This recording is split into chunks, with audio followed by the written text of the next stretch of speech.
अल्लाहुम्मा सल्लि अला मुहम्मदिन व अला आलि मुहम्मद कमा सल्लैता अला इब्राहीम व अला आलि इब्राहीम इन्नका हमीदुम मजीद। अल्लाहुम्मा बारिक अला मुहम्मदिन व अला आलि मुहम्मद कमा बारकता अला इब्राहीम व अला आलि इब्राहीम इन्नका हमीदुम मजीद। कुरान करीम में अल्लाह ताला का फरमान है, फ़वरब्बिका लनस्अलन्नहुम अजमईन अम्मा कानू यअमलून। क्या हबीब सल्लल्लाहु अलैहि वसल्लम, आपके रब की कसम है, हम इन सब से ज़रूर सवाल करेंगे, इन सब से ज़रूर पूछेंगे। किस बारे में पूछेंगे? अम्मा कानू यअमलून, जिंदगी में जो अमल करते रहे, जिंदगी कैसी गुजारी, और जिंदगी के सुबह शाम किन कामों में गुजरे, इन सारी चीज़ों के बारे में हम इनसे ज़रूर सवाल करेंगे। एक मोमिन की ज़िंदगी का सबसे अहम अकीदा वो यही अकीदा आखिरत है कि अल्लाह के सामने खड़े होना है, जवाब देना है और उसके सामने पेशी होनी है। और पेशी भी ऐसे होगी जहां कोई वकील नहीं होगा, खुद जवाब देना होगा और उस अदालत में झूठी गवाही नहीं चल सकेगी, रिश्वत नहीं चल सकेगी, किसी का असर और रसूख नहीं चल सकेगा और इंसान कुछ छुपा भी नहीं सकेगा। एक सादा से देहाती अल्लाह के रसूल सल्लल्लाहु अलैहि वसल्लम के पास आए और आकर अर्ज की, या रसूल अल्लाह सल्लल्लाहु अलैहि वसल्लम, मुझे कोई मुख्तसर सी नसीहत कर दीजिए जिसे मैं पल्ले बांध लूं। अमल करने के लिए एक बात भी काफी होती है जो इंसान की सारी जिंदगी को बदल देती है, और जिसने अमल नहीं करना उसके लिए जितनी भी इल्म की किताबें हों कोई माना नहीं रखती। अल्लाह के रसूल सल्लल्लाहु अलैहि वसल्लम ने फरमाया कि कुरान की ये आयत अपने पल्ले बांध लो। फमन यअमल मिस्काल ज़र्रतिन खैरन यरा वमन यअमल मिस्काल ज़र्रतिन शर्रन यरा। अच्छा करोगे सामने आएगा, बुरा करोगे उसको भी देख लोगे। उसने कहा कि आपकी ये नसीहत मैंने पल्ले बांध ली। रसूल करीम सल्लल्लाहु अलैहि वसल्लम क्या फरमाते हैं? आदमी समझदार, आदमी समझदार है। कुरान के 570 से जायद सफ़हात हैं, हजारों आयत हैं, लेकिन उसने एक आयत पर अमल करने का पुख्ता अज़म और इरादा किया। रसूल करीम सल्लल्लाहु अलैहि वसल्लम फरमाते हैं आदमी समझदार है। क्यों?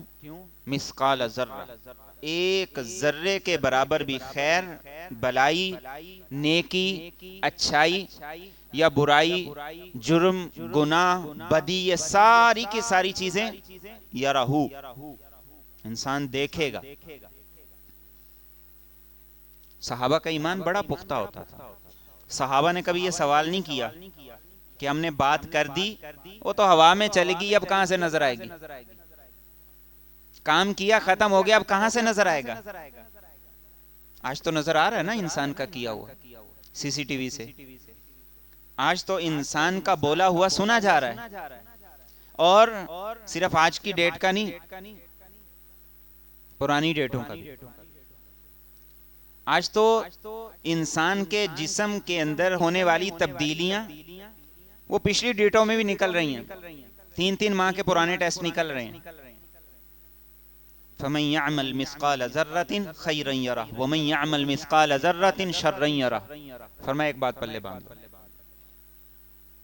कि कल क़यामत के दिन सब सामने होगा और नजर आएगा, इंसान देखेगा। और नामा अमाल को कुरान ने क्या कहा था? हादा किताबुना यंतिकु अलैकुम बिल हक़, ये क़यामत के दिन हमारी किताब जो हमने लिखवाई, तुम्हारा रिकॉर्ड, ये बोलेगा, ये पढ़ा नहीं जाएगा, ये बोलेगा और वो बोल के बताएगा।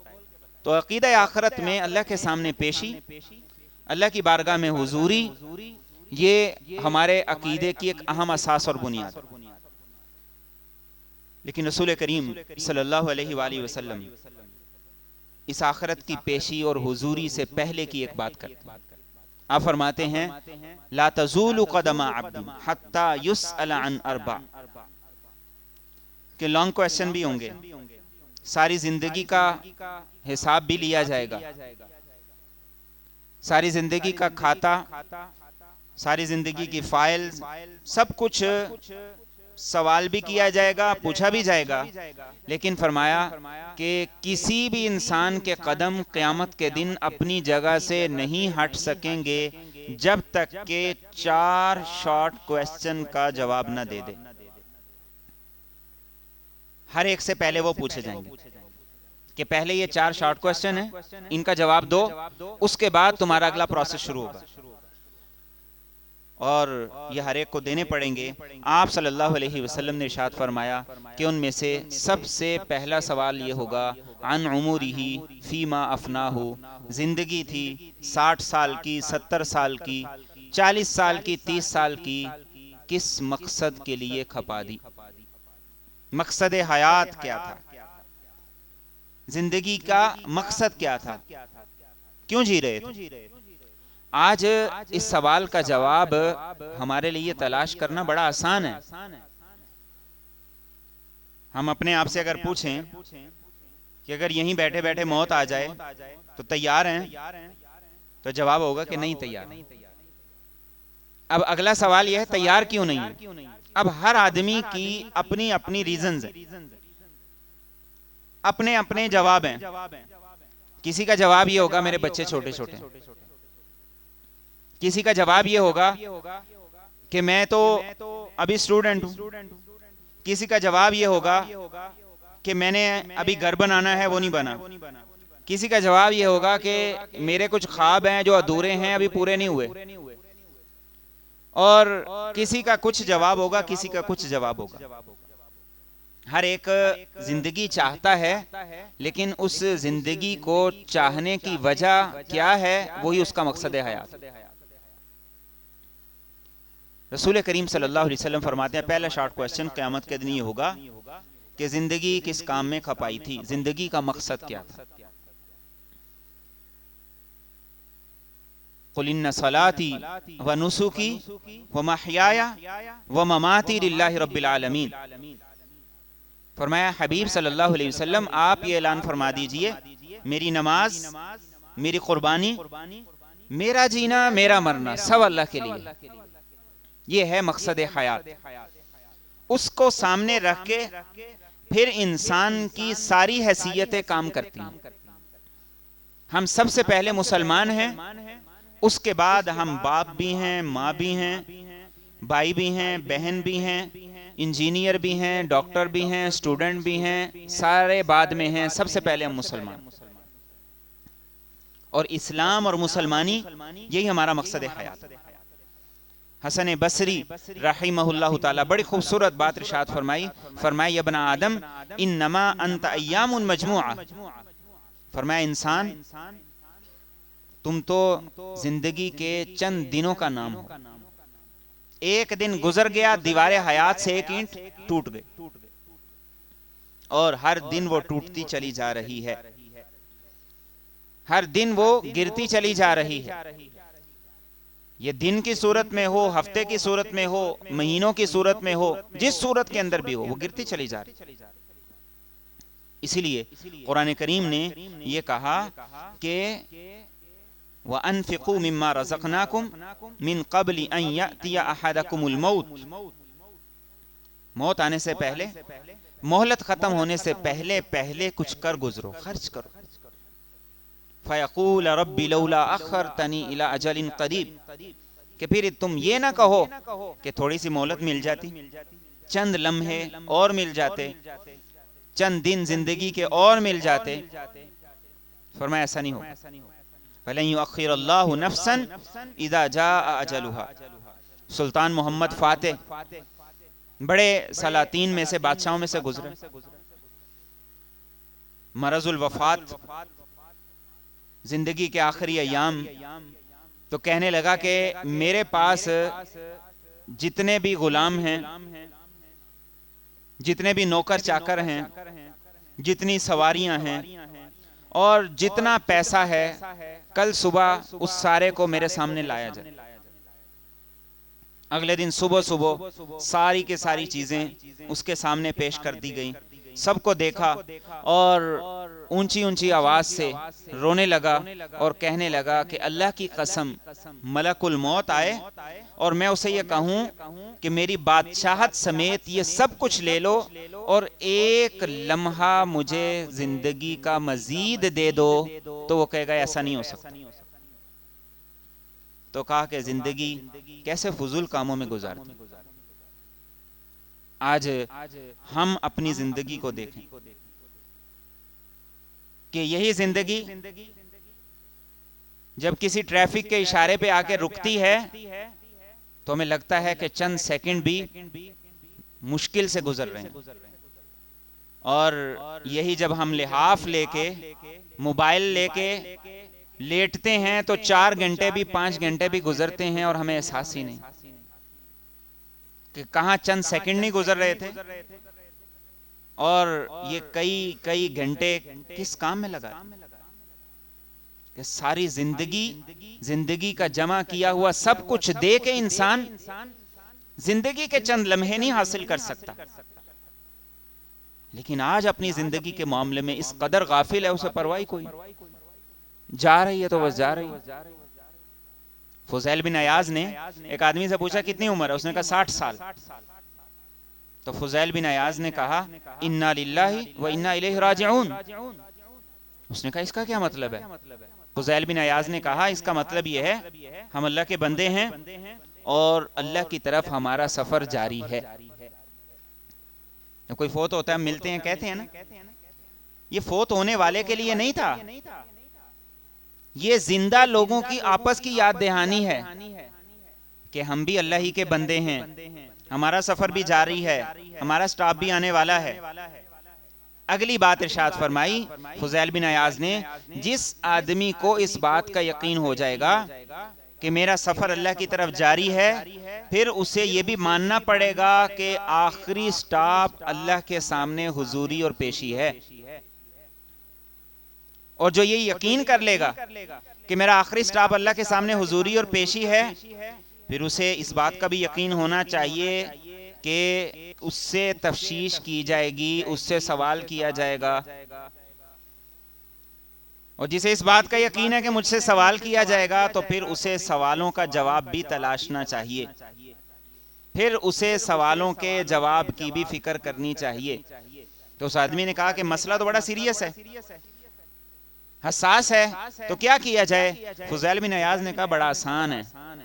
आसान इस तरह है, पिछले पे मुआफी मांगो, आइंदा के लिए इस्लाह करो, अल्लाह पिछले मुआफ कर देगा और आइंदा के लिए तुम्हारे लिए राहें खोल दे। तो क़यामत के दिन पहला शॉर्ट क्वेश्चन, पहला मुख्तसर सवाल हर इंसान से क्या होगा? जिंदगी किस काम में लगाई, किस काम में खपाई, मकसद हयात क्या था?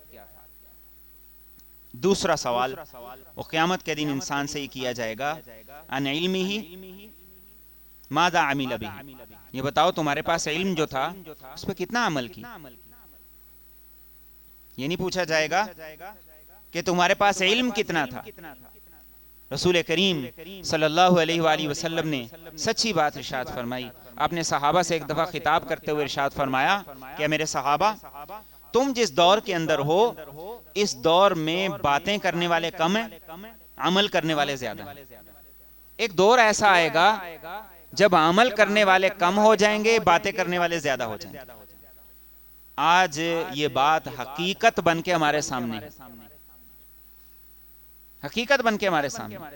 किसी टॉपिक पर अगर डिबेट हो जाए, किसी टॉपिक को छेड़ लिया जाए, किसी मौजू पे बात कर ली जाए, तो हर आदमी ऐसे ऐसे हवाले देगा कि सामने बैठने वाला चकरा जाता है। लेकिन जैसे ही आप रोड पे जाएं, जैसे ही आप किसी ट्रैफिक के इशारे पे रुकें, बैंक की लाइन में चले जाएं, किसी काम के लिए किसी दफ्तर चले जाएं, आपको जरूरत पड़ गई है और आपको पता है फलां आदमी मेरा काम कर सकता है, तो ये सारी की सारी बातें सिफर होती नजर आती। क़यामत के दिन ये पूछा जाएगा इल्म पर अमल कितना था। आज हमारे पास बातें ही बातें, अमल कोई नहीं, और वो नजर भी कहीं नहीं आता। और रसूल करीम सल्लल्लाहु अलैहि वसल्लम ने एक मर्तबा सहाबा किराम से खिताब करते हुए बात इरशाद फरमाई। आपने कहा कि एक वक्त आएगा कुरान उठा लिया जाएगा। अल्लाहु अकबर। एक सहाबी ने कहा, या रसूल अल्लाह सल्लल्लाहु अलैहि वसल्लम, कुरान कैसे उठा लिया जाएगा? हम कुरान पढ़ते हैं, अपने बच्चों को पढ़ाते हैं, और ये सिलसिला नस्ल दर नस्ल चलता रहेगा। कुरान कैसे उठा लिया जाएगा? उस वक्त कुरान ऐसे लिखा हुआ नहीं था जैसे आज है। अल्लाह के रसूल सल्लल्लाहु अलैहि वसल्लम ने कहा कि मैं तुम्हें बड़ा समझदार समझता था। कहा कि यहूदी अपनी किताबें नहीं पढ़ते, ईसाई अपनी किताब नहीं पढ़ते। या रसूलुल्लाह पढ़ते हैं, बच्चों को नहीं पढ़ाते, पढ़ाते हैं। तो आपने कहा खराबी कहां पे है? कहने लगे हाँ खराबी तो है, जो कहते हैं वो करते नहीं है। तो आपने फरमाया कुरान के उठा लिए जाने का यही मतलब है, कुरान भी होगा, पढ़ने वाले भी होंगे, लेकिन उस पे अमल करने वाले नहीं होंगे। तो इसका मतलब है कुरान उठा लिया है, वरना कुरान तो एक जिंदा किताब है, हयात है, रूह है।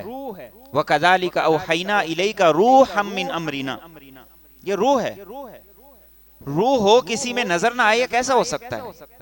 कोई इनफिरादी जिंदगी हो या मुआशरा हो, उसमें रूह हो नजर ना आए। फरमाया कुरान उठा लिया जाएगा।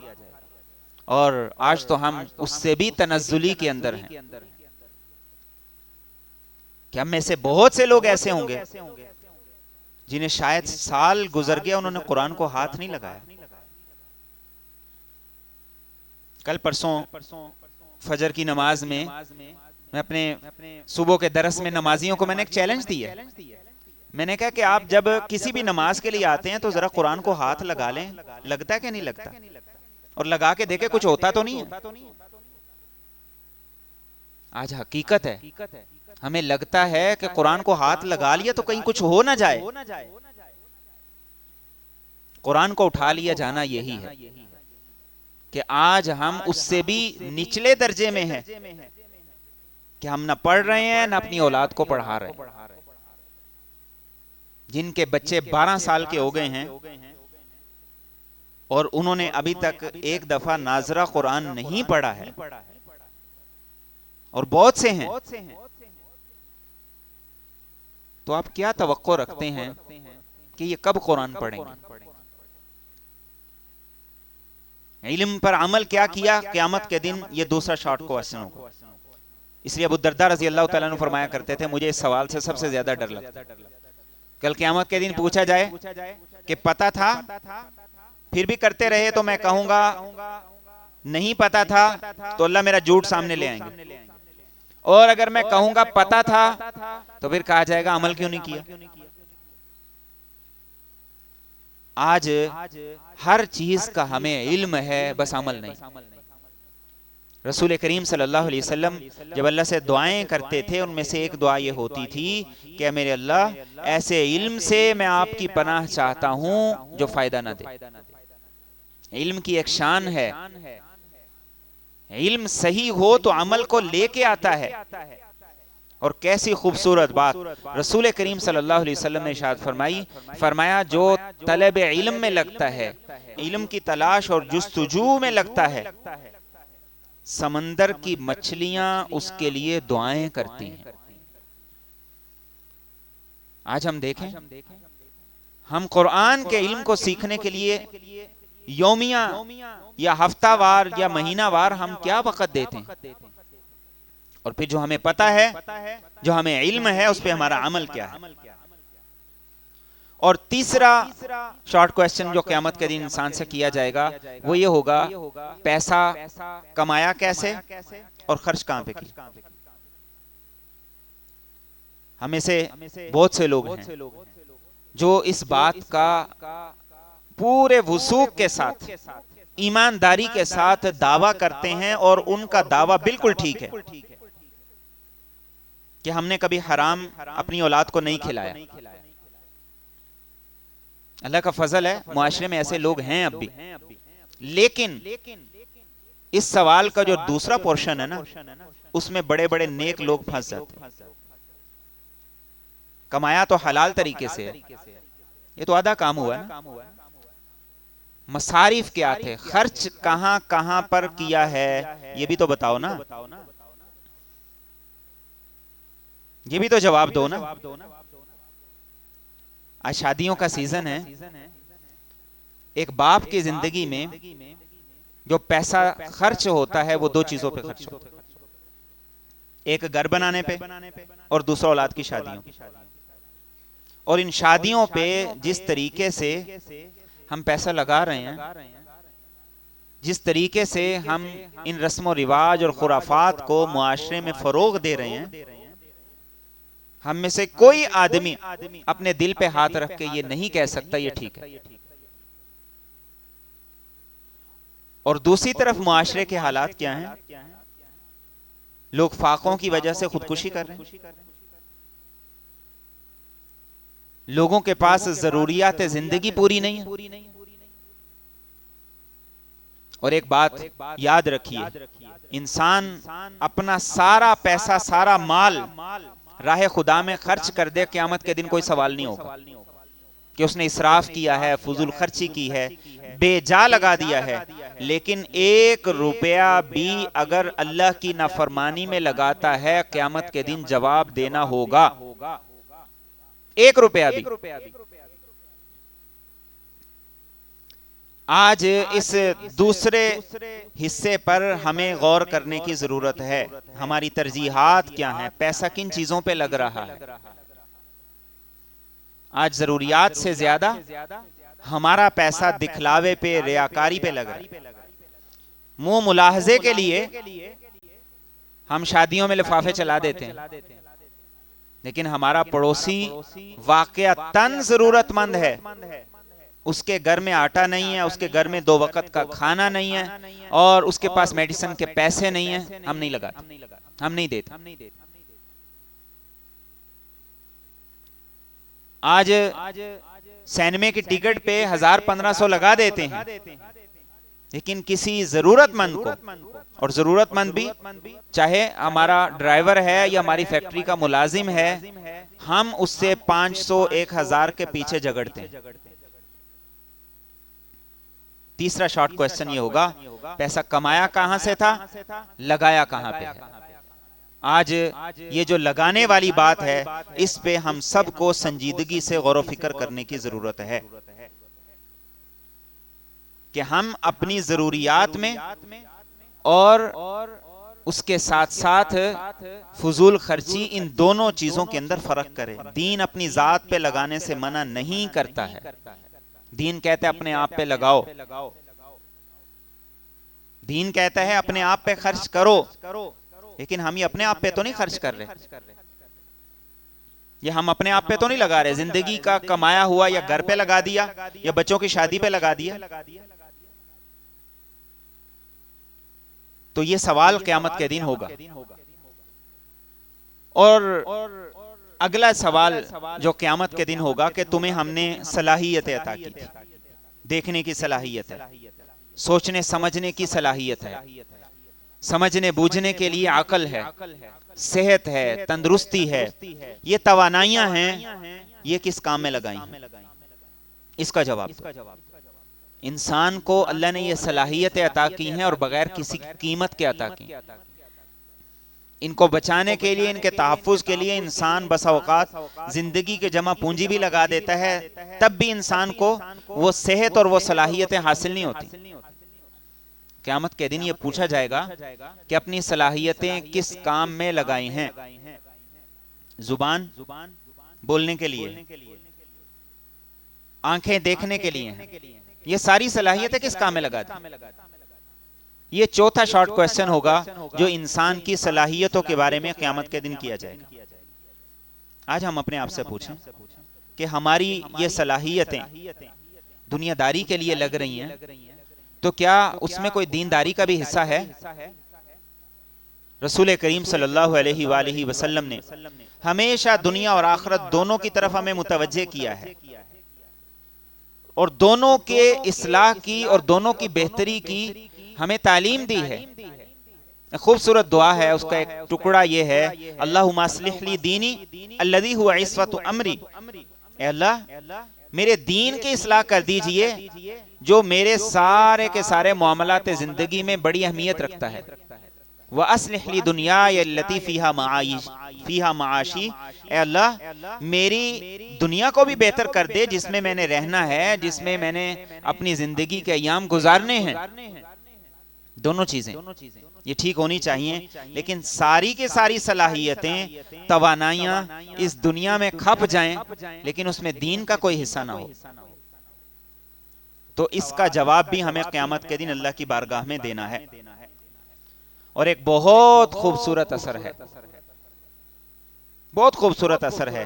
अल्लाह ताला अपने बंदे से कहते हैं, क्या बंदे,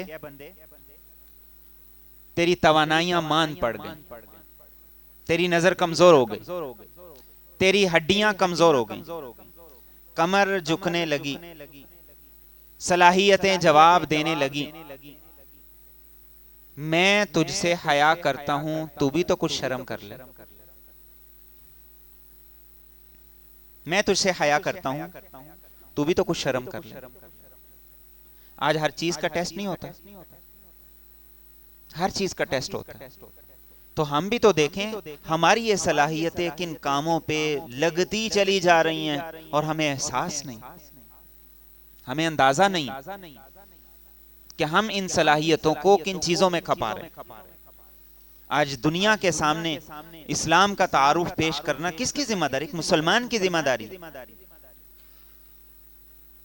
आज अपनी सलाहियतों को दुनिया के सामने इस्लाम के तारुफ के तौर पे लगाना आज दुनिया की सबसे बड़ी जरूरत है, लेकिन हम इस पे नहीं काम कर रहे, ना खुद काम कर रहे हैं, ना हमारी औलादे काम कर रहे।